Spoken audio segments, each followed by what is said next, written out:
అనిల్ మామ, ఏంటన్నా? నన్ను ఒకసారి చిరుమామ దగ్గరికి తీసుకువెళ్ళవా? నీ కోసం ఇప్పుడే చిరుమామకు కాల్ చేసి అపాయింట్మెంట్ తీసుకుంటా.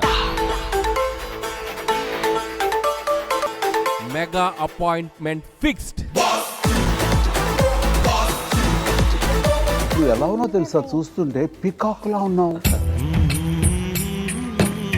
చిరు సార్ మీకు చెప్పాలనుకుంటున్నా. చెప్పు నాన్న. రికార్డ్ లో మీ సినిమా ఉండడం కాదు, మీ సినిమా పైన రికార్డ్ ఉంటుంది. ఏమిసల పిల్ల, నీ ముక్కు మీద కోపం కొంచెం తగ్గాలే పిల్ల.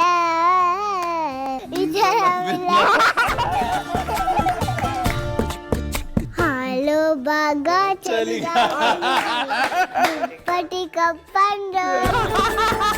చాలా అల్లరిది. ఈ పాప విషయంలో ఏ విధమైన సహాయ సహకారాలు సరే నేను బాధ్యత తీసుకునేలాగానే ఉంటాను. నేను నీకు చాక్లెట్ ఇస్తాను, తింటావా? పళ్ళు పుచ్చిపోతాయి అంటావు కదా, ఎక్కడో విన్నాను. ఏమి ఇవ్వకండి, మీ బ్లెస్సింగ్ చాలు.